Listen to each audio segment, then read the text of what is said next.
Hello বন্ধুরা, PM আবাস যোজনার বাড়ি কারা পাবে কারা পাবে না, আবেদনের সম্পূর্ণ পদ্ধতি, কী কী ডকুমেন্টস লাগবে, কিভাবে অ্যাপ্লাই করবেন অফলাইন অনলাইনে, তো থাকছে আজকের এই সম্পূর্ণ ভিডিওটিতে। তো ভিডিওটি একদম স্কিপ করবেন না, সম্পূর্ণ ভিডিওটি দেখতে থাকুন। সাধারণ মানুষের সুবিধার কথা ভেবে সরকার একটি জনকল্যাণমূলক প্রকল্প চালু করেছে। তার মধ্যে অন্যতম একটি প্রকল্প হলো কেন্দ্রীয় সরকারের প্রধানমন্ত্রী আবাস যোজনা। এই প্রকল্পের মাধ্যমে সরকার গরিব মানুষদের বাড়ি তৈরির টাকা দিয়ে থাকে। সম্প্রতি কেন্দ্রীয় মন্ত্রিসভার তরফ থেকে এই প্রকল্পের অধীনে আরও 3 কোটি গ্রামীণ ও শহরের বাড়ি নির্মাণের অনুমোদন দিয়েছে। এই প্রকল্পের অধীনে এখনও পর্যন্ত অনেক মানুষ উপকৃত হয়েছেন। সমীক্ষা অনুযায়ী গত 10 বছরে এই প্রকল্পের অধীনে প্রায় 4.21 কোটি বাড়ি তৈরি হয়েছে।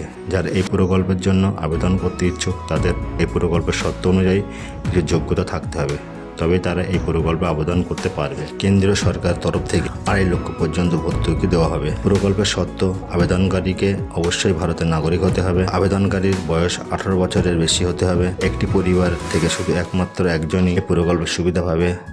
যারা বিপিএল তালিকায় রয়েছে তারা বিশেষ করে এই প্রকল্পের আবেদনের যোগ্য, তবে না থাকলেও আবেদন করতে পারবে যদি আবেদনকারীর আর্থিক ইনকাম কম থাকে। যাদের বার্ষিক ইনকাম 3 লক্ষ টাকার মধ্যে, কারা আবেদন করতে পারবে না? 1 নম্বর হলো যারা সরকারি চাকরি করে অথবা পরিবারের যদি কোনো সদস্য সরকারি চাকরি থাকে তাহলে তারা এই প্রকল্পের যোগ্য হবে না। 2 নম্বর যারা নিজস্ব একটি কোম্পানি রয়েছে এবং যারা শহর এবং গ্রামের একটি নিজস্ব বাড়ি আছে তারা আবেদন করতে পারবে না। বার্ষিক আয় নির্ধারিত সীমার মধ্যেও থাকতে হবে। প্রয়োজনীয় নথিপত্র কী লাগবে? পিএম স্কিমে আবেদন করতে হলে এই সমস্ত নথি আপনার অবশ্যই প্রয়োজন। 1 নম্বর হলো পরিচয়পত্র নথি, 2 নম্বর ঠিকানার প্রমাণপত্র, 3 নম্বর সম্পত্তির দলিল নথিপত্র, 4 নম্বর হলো আয়ের শংসাপত্র।